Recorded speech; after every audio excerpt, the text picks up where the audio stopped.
Hi everyone and welcome to IBTM Connect. My name is Anne-Marie Bush and I am the Portfolio Head of Sales for IBTM Events. Firstly, on behalf of the entire IBTM team, we want to thank you all for attending today's webinar and to pass on our thoughts to everyone that is being affected by this exceptional situation.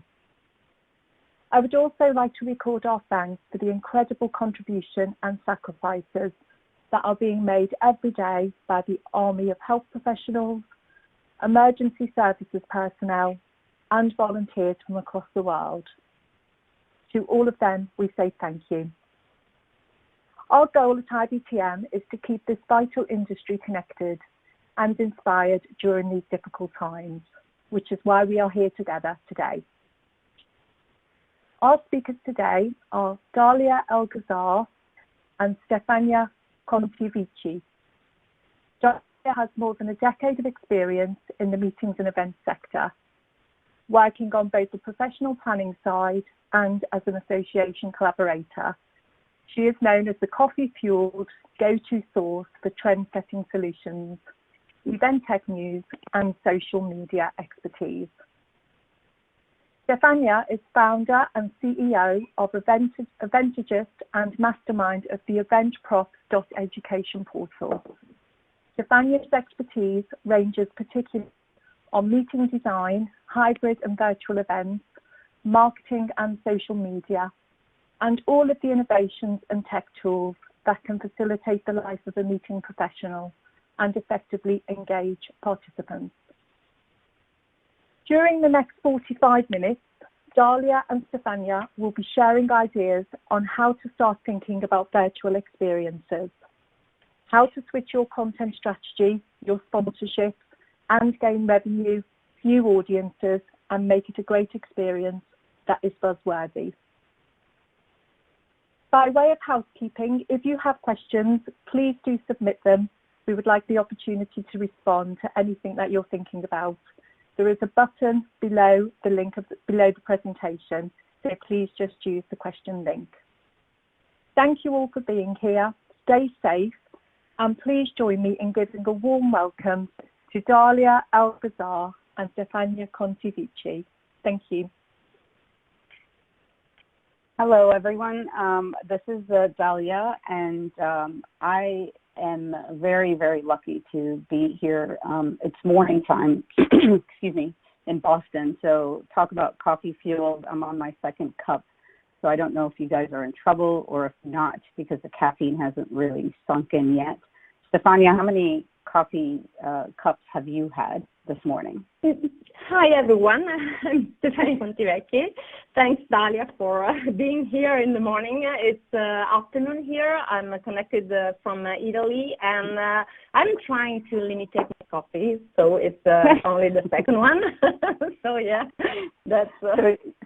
Yeah, you're healthier than I am, but I think this is going to be like the sign of the times where, first and foremost, I know we're here to discuss virtual events, and I love that we have like 500 plus people that are super interested in either stealing ideas, which is this is what this is going to be all about. We want you to steal ideas that we have for you, as well as to listen in on how virtual events are. It's not a nice to have anymore. It is a must have.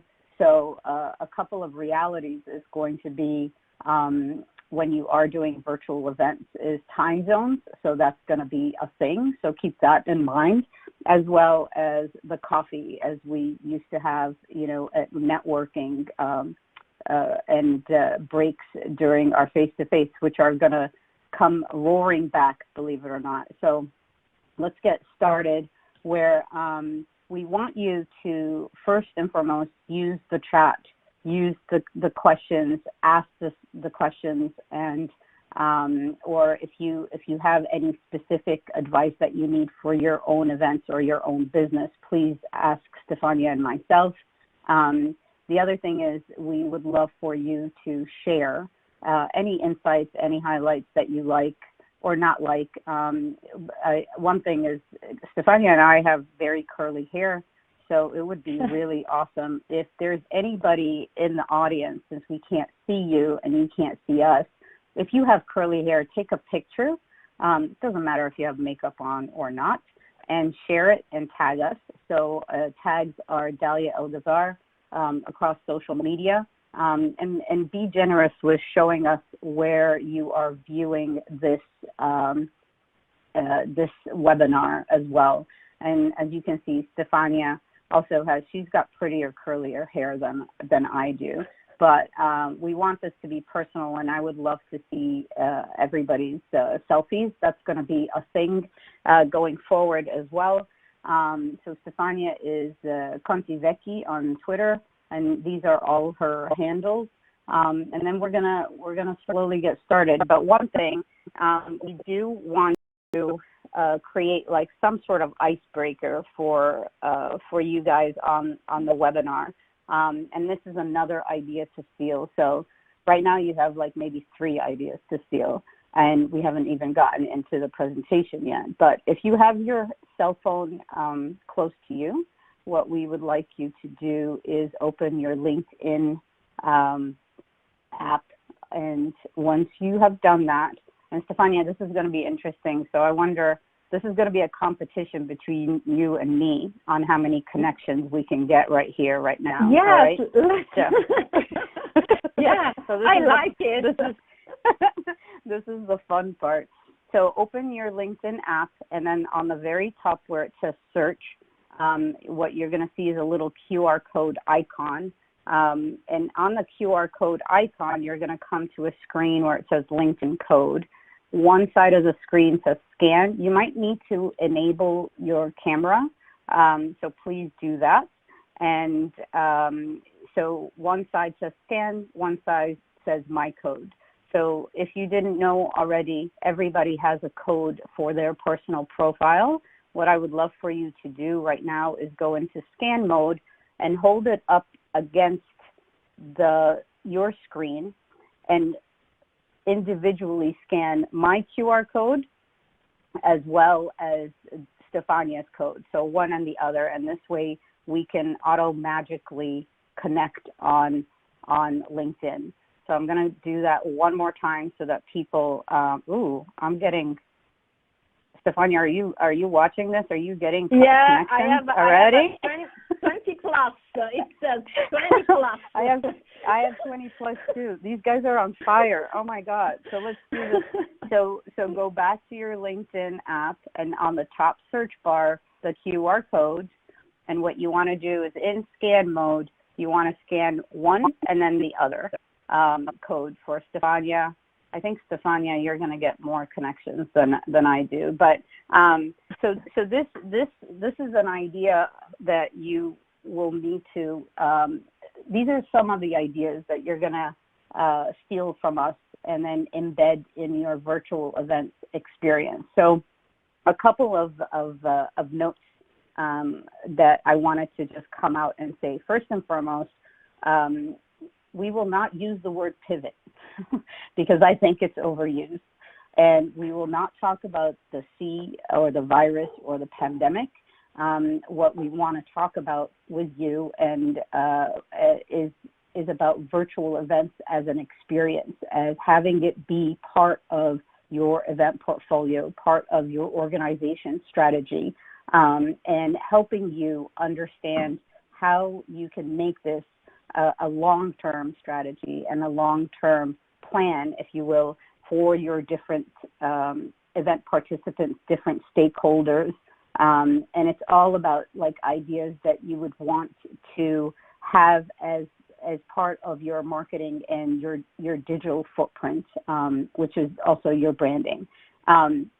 So before we step into something, we'd like to take a very quick poll question. This one's about very important things. It is a very important thing.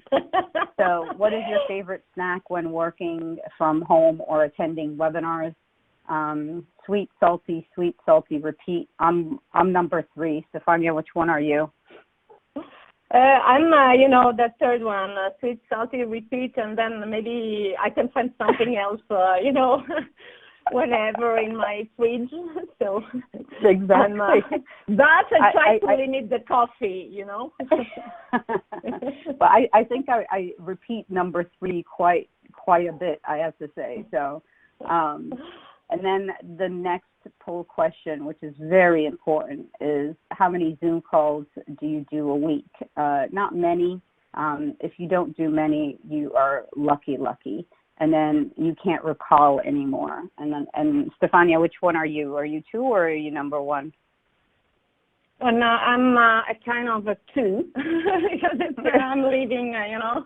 I do Zoom calls, I have to say, for my kid as well, because, you know, there are teachers and people who are trying to be close to those who are locked in their apartments, and like we are, and my kid is suffering a bit. So the Zoom calls are for myself, my work, but also for my kids. So, yeah, I'm the second one for sure.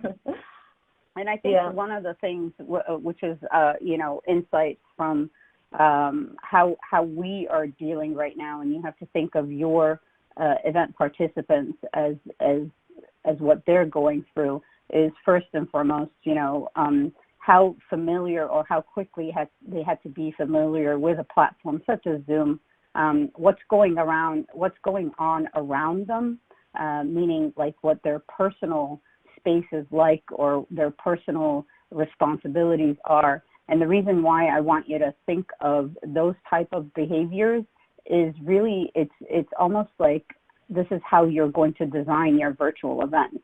So, for example, you take in consideration time zones. You take in consideration, are they familiar with the platform that you are choosing for them to be on within your virtual experiences? Do they have a dog that they need to take out, and what time is lunch, and if they have kids at home? So you have to take a look at not only the demographics of your event participants like you would when you're doing target marketing for them, et cetera, but you also now have to keep in mind what their personal habits are, what is going around them. And it might come to a point where even on registration, and I know I'm jumping ahead here, but even on registration, you might want to ask them what type of time frame works best for them when you are designing your virtual event. So this slide that you see, we basically, you know, we went from one type of venue scene to another very, very quickly. And what I want to show, though, is there are certain aspects of the image that you see on the left side that potentially that you can still use when designing an event or an experience of, you know, if it's someone in front of their computer and it's only them, or even if they have distractions like, you know, a puppy or a baby coming in. Stefania, remember that video of the Prime Minister that was on YouTube for a while, and his kids? so I'm amazing. I'm sure with Kai that has happened quite a bit with you, right? Yeah, you know, that's and he was so, you know, kind of not ready to just you know, make the live streaming go on, and it might happen for sure. Well, I mean, it's kind of interesting that reality video, if you will, became reality like all of a sudden right now, right? And it's actually okay when you find, you know, a speaker have a kid like you know, photobomb them, or a puppy that all of a sudden is on their lap type of thing, and that, you know, and you when you're designing a virtual event, it's like you have to take that in consideration. Is like, is there a personalization angle when you are designing these virtual events, and do you share that with your speakers or whoever is going to be part of your virtual event? So one thing that I think everybody is striving to learn about, and Stefania, I know you and we get asked quite a bit, is what type of technology platform should we use for our virtual event? So Stefania and myself, were very much into event technology, and then all of a sudden, with everything going on, you can see the influx of virtual event platforms that are out there right now. People are just wanting to know what is the best one. So one thing that I would say is, from my opinion, there is no best one. And second is, I always think of technology last, and you have to think of your strategy first. Stefania, what do you think about that? I absolutely agree with you, Dalia. I wrote an article on LinkedIn about this because I had the same experience. People are asking for the right platform. What's the right platform? What is the platform I should use? And I continue reading this question everywhere. So I agree with you. There is no perfect platform. Probably you should use a combination of tools, probably, if you design your event properly and so you have a good strategy. So start from the strategy, and then from there, according to what you want to do, with your audience, what is the experience you want to provide, what are the activities you want to do together with them, then you can understand and start thinking and send out requests for proposal or whatever, thinking about the platforms. That's very, very important. And other tools, because there are several other tools to engage participants and do other activities. But this is something we will see later on. Right, Dalia? Yes, absolutely. So think of this like when we had mobile apps be a huge thing, right? So basically, this was about maybe 6-7 years ago, when there was like a mobile app influx and a mobile app bubble, and everybody was like, well, what mobile apps should I be using? So we're in a golden opportunity right now. And you have the time to do it. You have the time to refresh the design of your strategy overall for your events, as well as really have a laser focus on what your audiences are. And then you take a look at the technology that's going to serve you best. But one piece of homework that I would like people to do is basically look at all the events that have some sort of content component that you own as a product as part of your organization. So like if you look at not only your face-to-face conference, but look at maybe webinars that you have done, as well as look at maybe online content that you have, whether it's gated or whether it's for members only, or whether you get it from a revenue stream, et cetera. And then look at your content calendar as well, where it comes to maybe blogs, articles, ebooks even. This all becomes small content-driven events, if you will. And what you want to do is you want to create a strategy where it complements all of these events towards different types of audiences. So first assignment is to take a look at all your events. Write down what your goals are for those events, and they will probably shift going forward. Like I said, virtual is not a nice to have. Your face-to-face will have to include, it will have to be a hybrid. It will have to include some sort of virtual aspect to it. So that's step number one. Step number two is to take a look at your personas, take a look at who your audiences are. Now, you can have your attendees, you can have your exhibitors, you can have your sponsors, your speakers. Take a look as well internally for your team, because you're going to have to identify whether they are tech savvy so that you can take a look at the right technology. You're going to have to identify, their demographics, their sociographics, because any type of technology or strategy you put together, one thing that will make you successful across all your events is the onboarding and the support you give to each one of those stakeholders.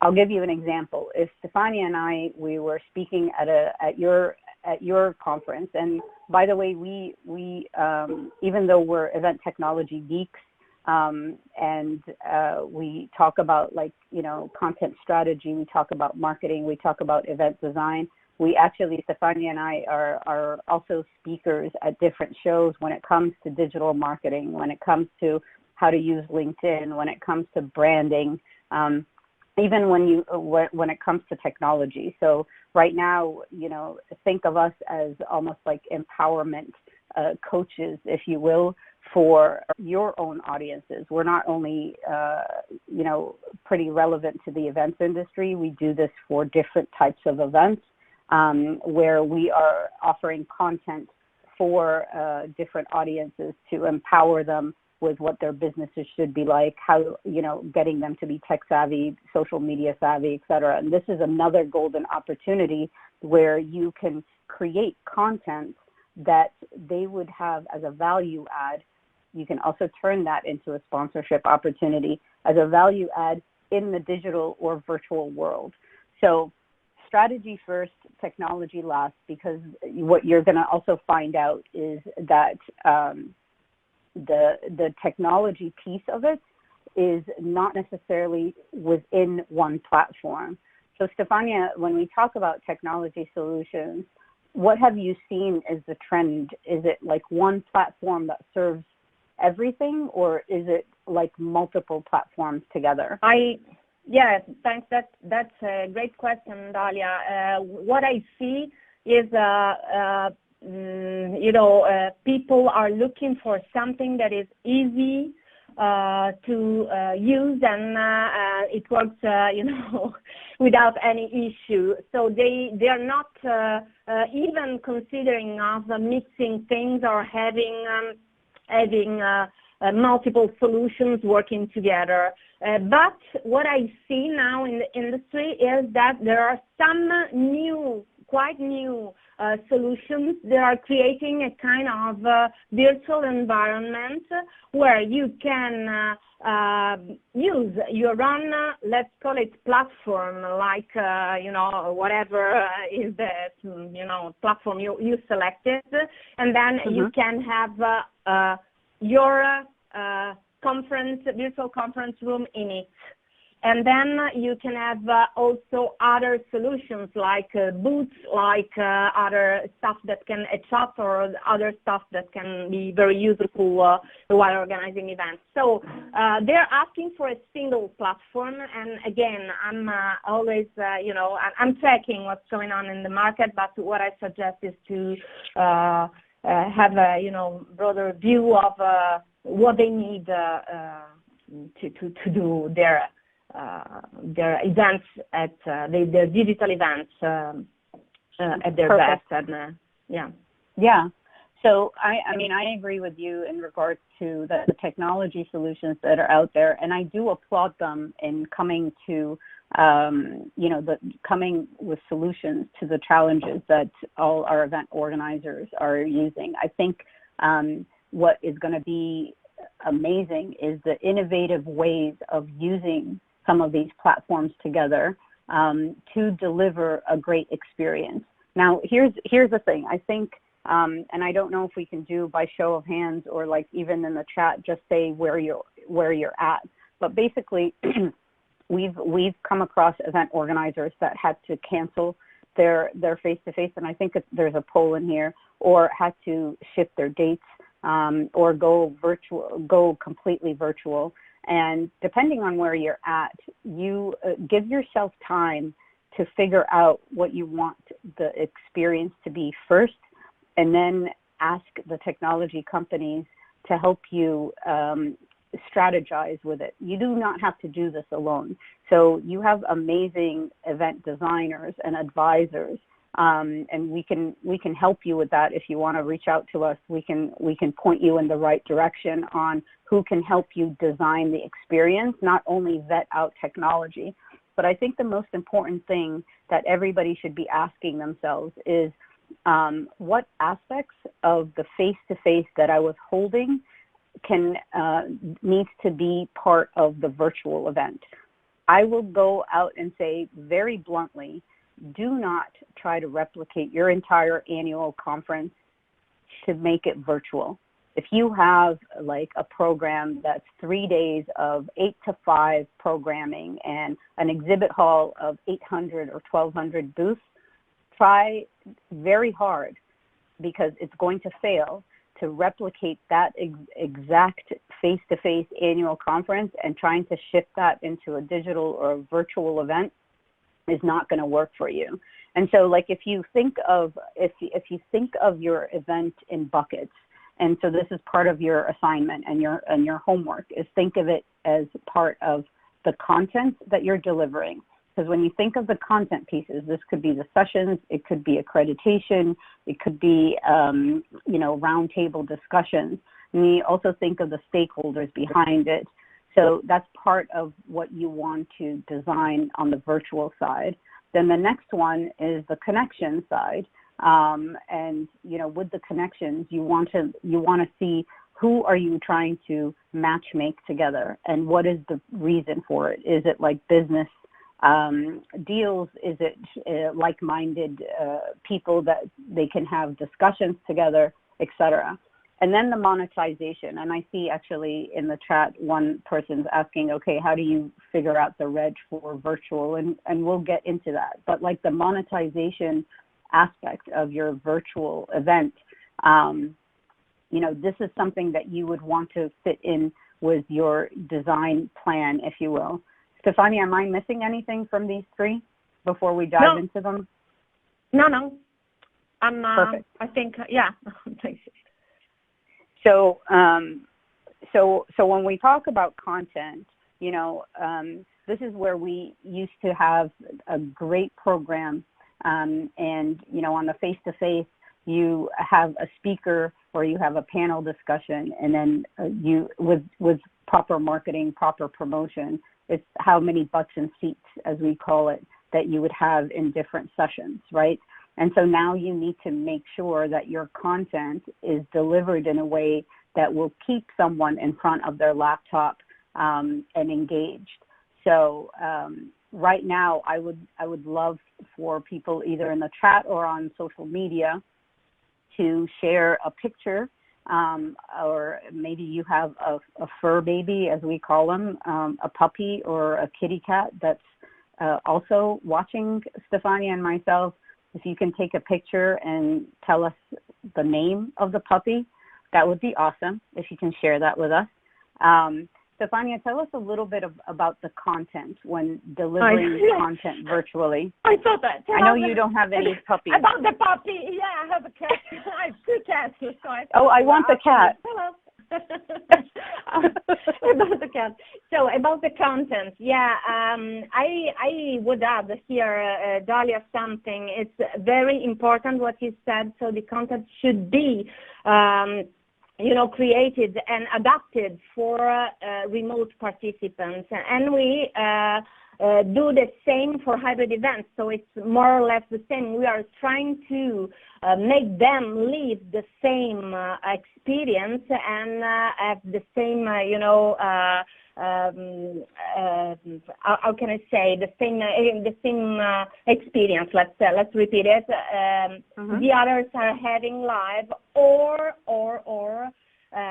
if we are going only for digital events, we want them, as you said, to be there without going away for cooking or eating or drinking or doing whatever you can do when you are home, or in any case, even if you are in your office and connected. So that's very important. And part of the content are for sure all the activities and the interaction you can have with participants.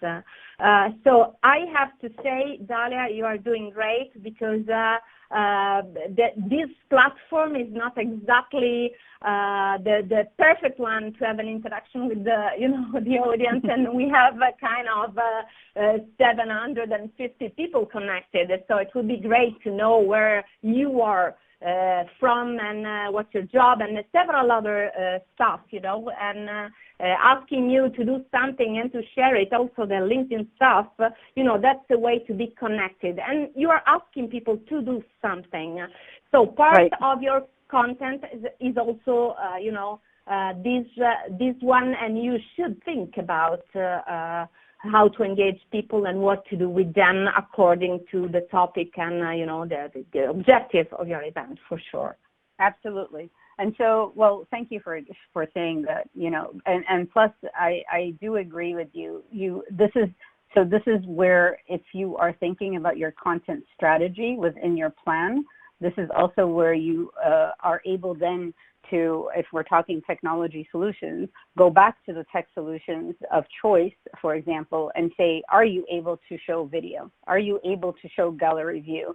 How do you get the interaction from people, not only in the chat, but also with the speakers, for example? And so what I'm trying to show, everybody on the webinar is, when you are designing or thinking of these ideas, and here I am, I'm talking about like take a picture of your puppy. It would be kind of cool that you would then have a technology solution that will show all that user-generated content in one. It's almost like when you have social media walls on at a face-to-face.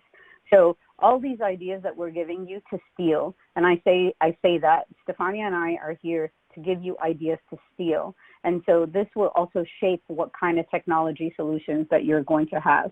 So think of your content not only from a delivery perspective, but also how you can make it interactive, how you can have it where the users or those that are consuming the content become part of your brand or your buzz as well. So have them, send out quotes or highlights, for example. One thing I will strongly suggest, especially in the virtual world, is with your content speakers, as well as your attendees, anything that you use as a technology, you need to put aside some sort of strategy or plan on how you're going to onboard them. The worst thing that can happen is if you have people that are trying to deliver content and yet cannot find the microphone button, or attendees that do not know how to do chat or Q&A. So when I say onboarding, always put a plan together for your virtual event on how you are going to train and how you're going to have online support for those that are going to be on your virtual event, so that they do become part of the experience, the frustration diminishes, etc. So the next very big bucket is connections.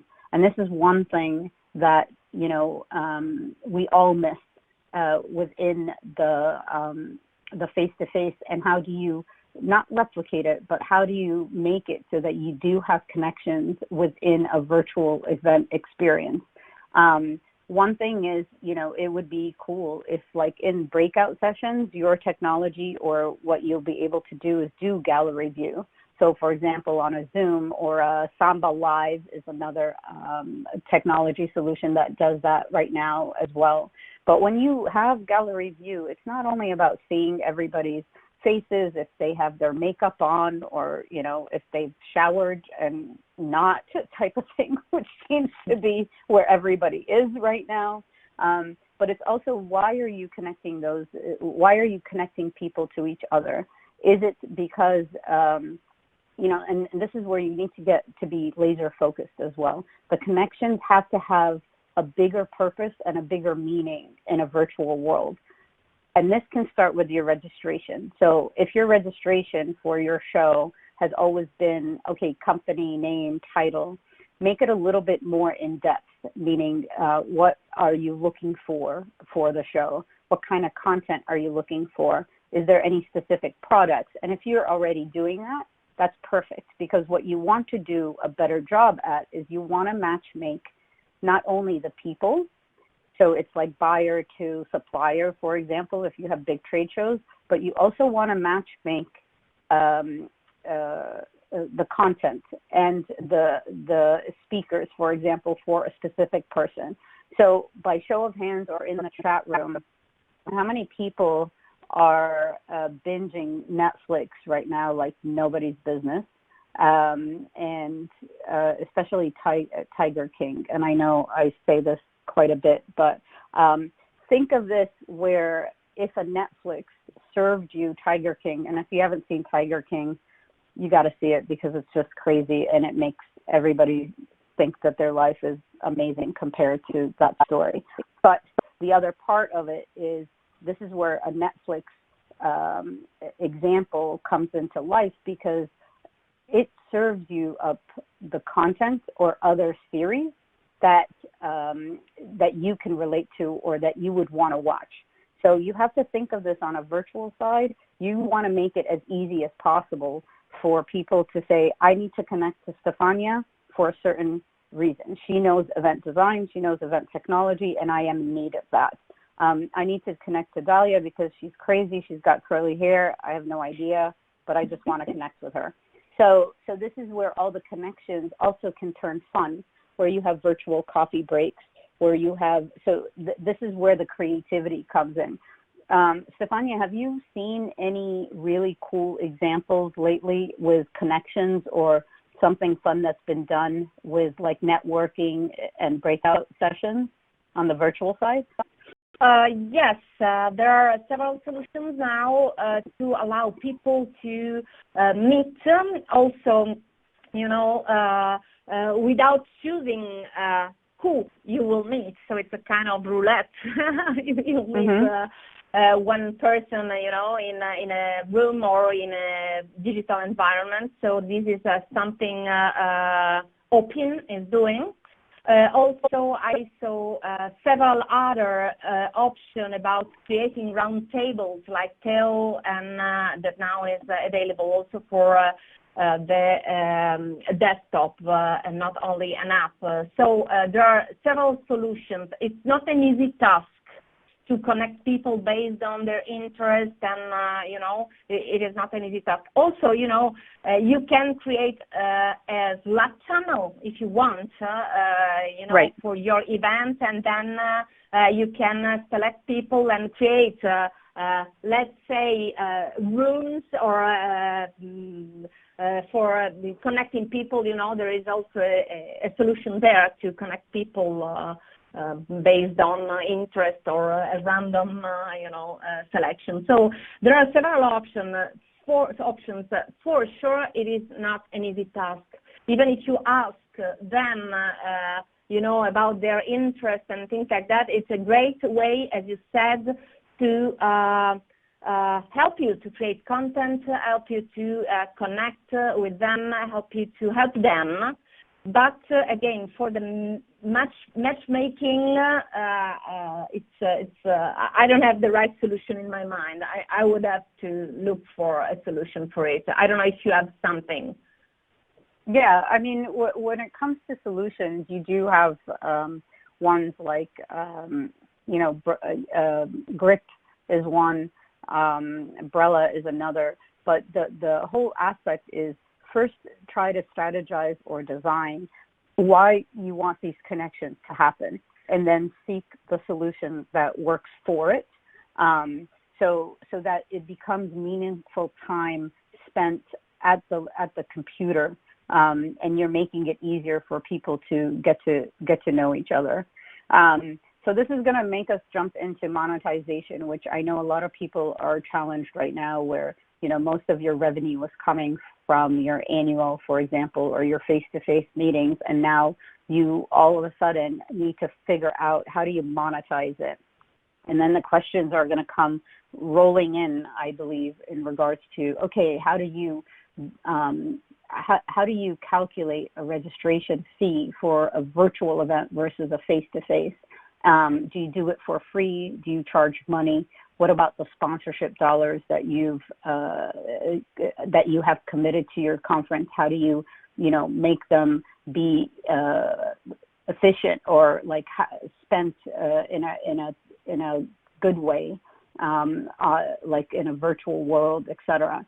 So this is where, in my opinion, I think you have to look at the bigger picture. First and foremost, I do think that going forward, your show prospectus for your sponsorship and your exhibitor prospectus will probably have to be torn up and thrown away, and that basically you would need to start fresh.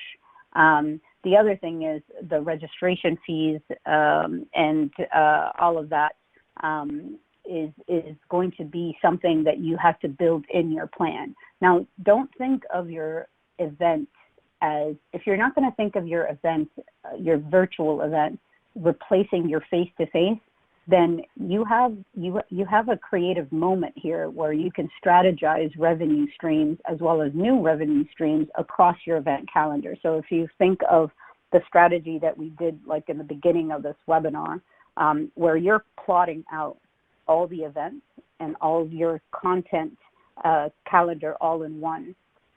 I mean, what if you start thinking of your registration across different events? Or what if you think your sponsorships across different events, or your exhibitor moments, if you will, and their branding visibility, and content can be tied into that. So like, for example, if you have IBM as a VIP sponsor, and they are looking to target anybody that is wanting to know more about AI-driven products, for example, you would have already known across your whole audience, maybe you have 7,000 people that are interested in AI. So you can customize and then monetize a certain package that is across different events for that one sponsor. So what I'm trying to say is this is where you would need to think of it in a different way. Your exhibit hall in a virtual world, you know, you don't have to necessarily think of it as 10 by 10 booths anymore. So what if instead of having your exhibit hall and maybe you had 800 booths, instead of having it like you would on a face-to-face where it's open 8 to 5 during 2 days, and, you know, your booth personnel have been not, you know, they're complaining about booth traffic, et cetera. On a virtual side, you would be able to space that out. I've seen actually events space out exhibit hours, if you will, across weeks. And then you would be able to have scheduled time with those exhibitors. That scheduled time is based on, like we discussed with Connections, what people are interested in. And then wrap the content around it. So they, you know, the exhibitor can put in an info video within their space on your virtual event platform. They can have like a video chat together, et cetera. But that time is what's going to show you whether it was money well spent or not. So when you monetize, you can monetize different registration packages depending on the content that you are delivering, depending on the experience that you are delivering. Now, I get it that now some are doing virtual events and then all of a sudden they want to give it for free. Just be careful of what you're giving for free, because it's very hard to come back to start charging for certain things, especially when you are creating a better experience. Does that make sense, Stefania? Yes, it makes sense. I want to add just one thing. Consider that in a digital event where you have booths and you have exhibitors and things like that, you have analytics, you have data, you have, a lot more numbers, to show how things worked during the event to your sponsors or exhibitors. So that's a plus of a digital event. Also, now, in particular, in this critical moment, several people are giving things for free. And I'm one of those, because I made, 4 online courses and they were free. And we are now speaking, and presenting and sharing our expertise, because we want to help people that in some way are have been affected by this, let's call it a global problem. Let's call it global. Yeah. But again, whenever you are sharing good content, whenever you are, putting a big effort in doing whatever you do, and the experience of the people who are attending, apart from other aspects, I agree completely with you. We should charge. You can think about having, discounts or whatever if you wanna, support some particular categories people affected or not. Yeah, that's, what I would suggest. So the other part of this, which I hope you're not forgetting, and this is something that Stefania and myself are very feel strongly about, is one of your stakeholders and one of your participants in the events that you do, which are your exhibitors, is they're in a critical mode at the moment as well.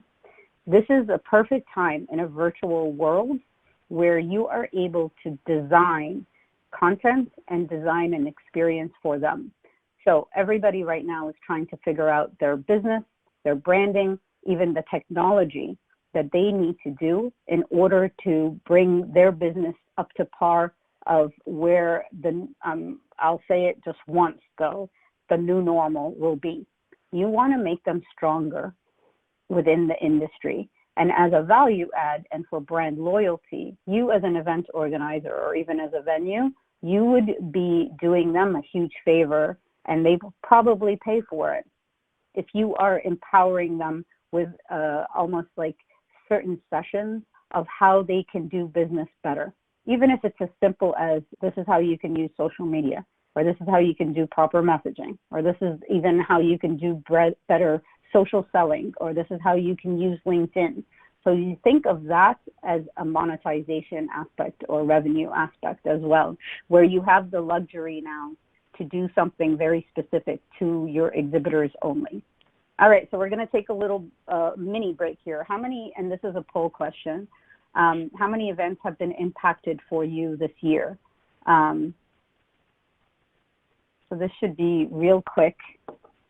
I'm interested to see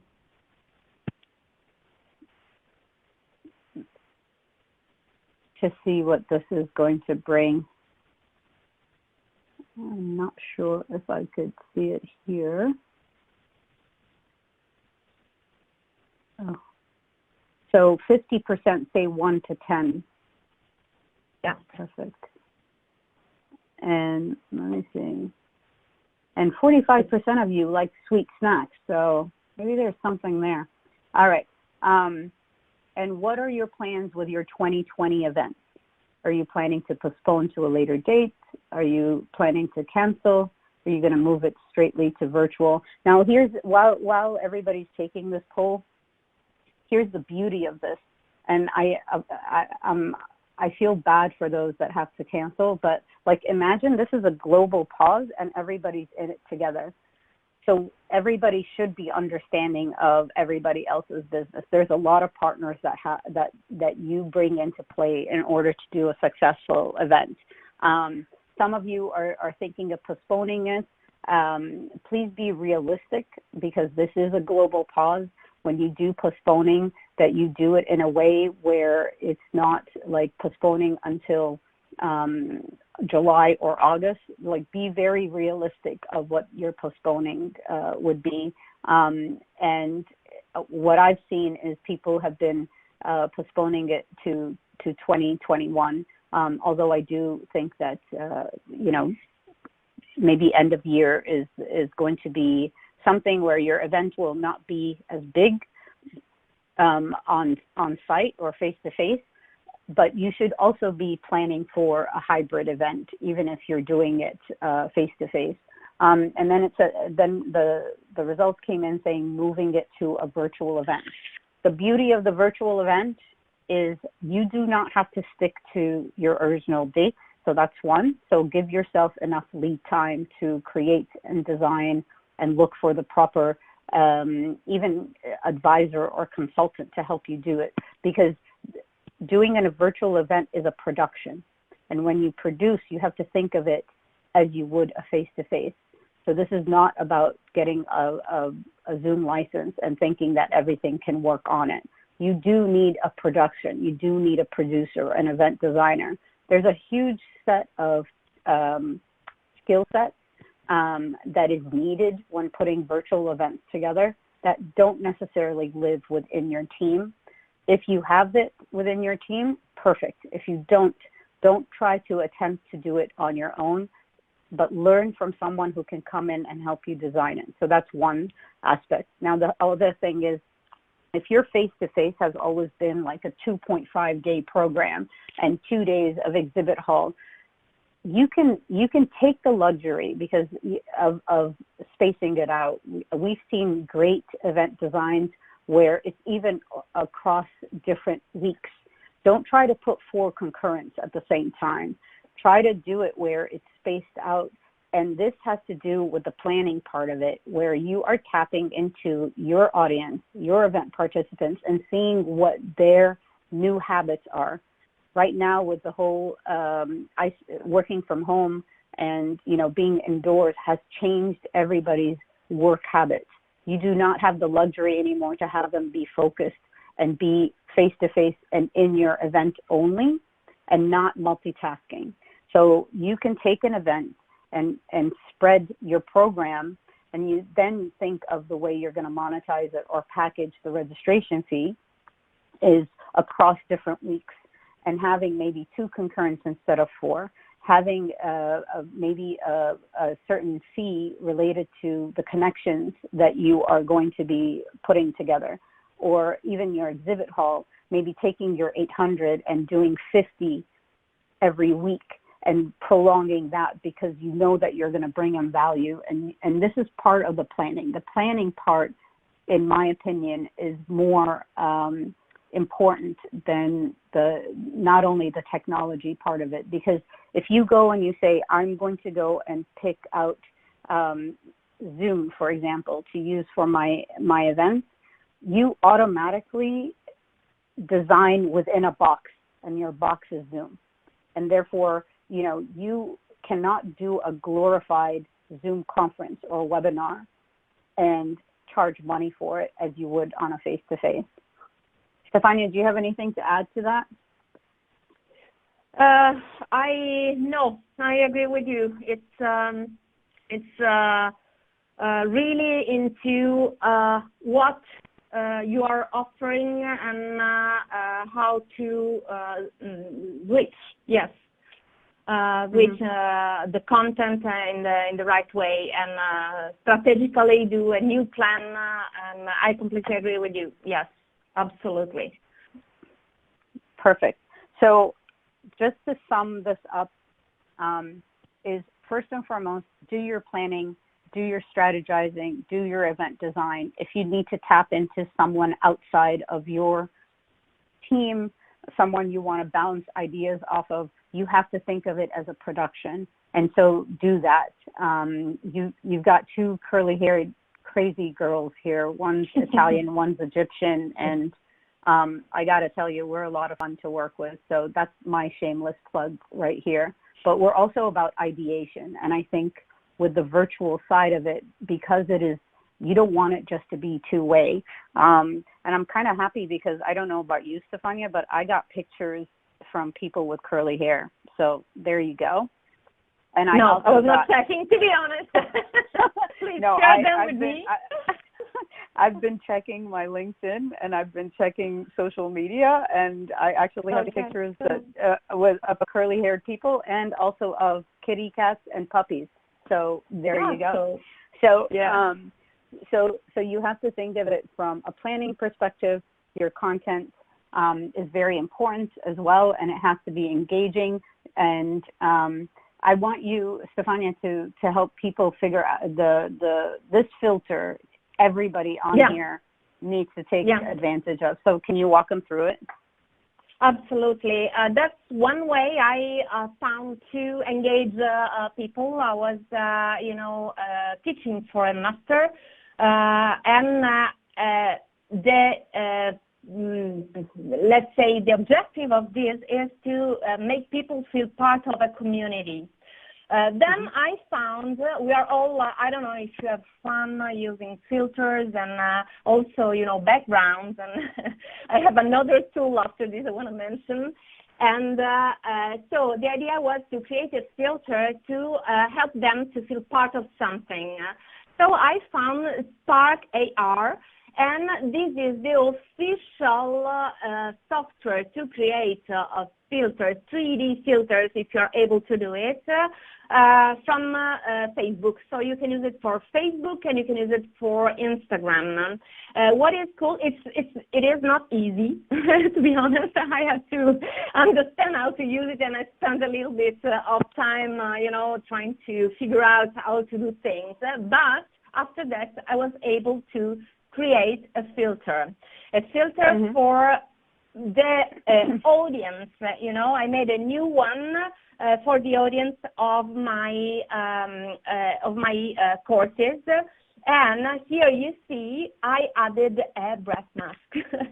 So now it's the selfie time. I call it selfie time because if you want to do it, you can use these hashtag, digital and hybrid, or the one we shared so far, stay connected. But with digital and hybrid, you kind of, find all the others, and we use the filter to, share the same filter. So it's an official filter, so you can scan the QR code and you will have it on Facebook and you can use it and share it, or you can type bit.ly/stronger-together filter, and then you go straight to the Facebook camera to take a selfie.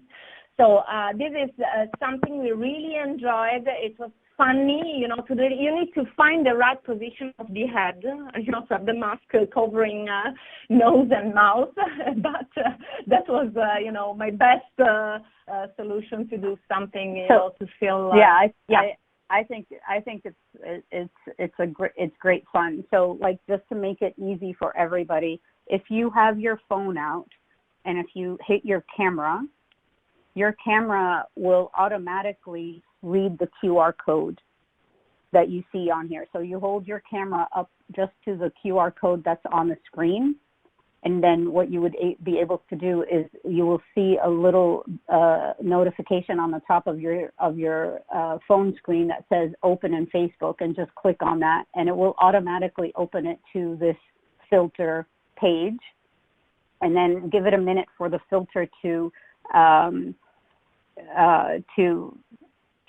check in or to get on your phone, and then position your picture. So turn your camera around so you're taking a selfie, and then you'll be able to see the mask on you, and then take a picture and share it also, and then share it. So I'm taking this right now and I am sharing it to my story,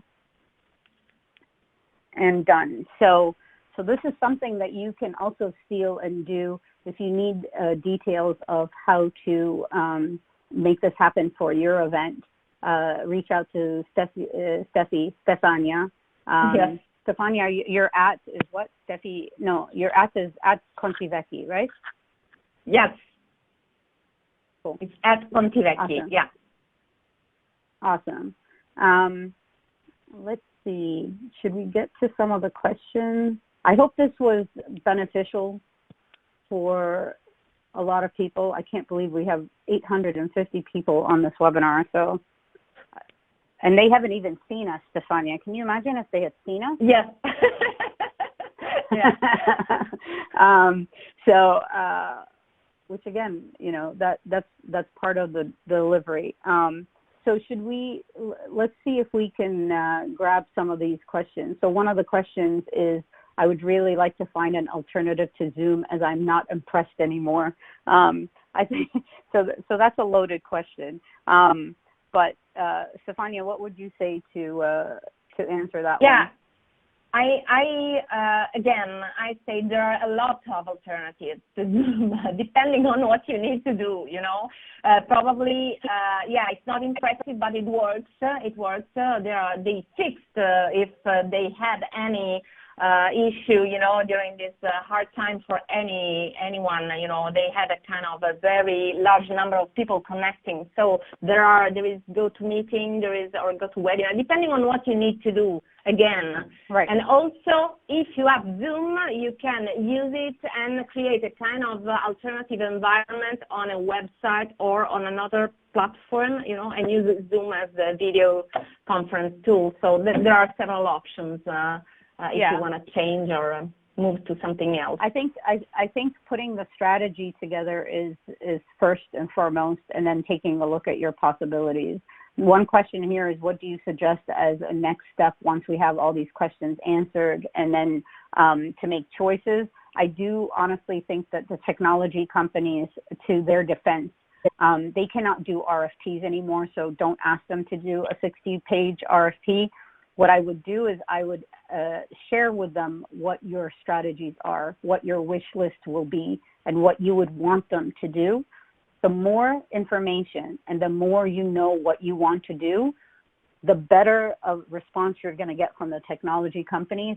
And then ask them three things. One of them is ask them for creative ideas that you can steal from them.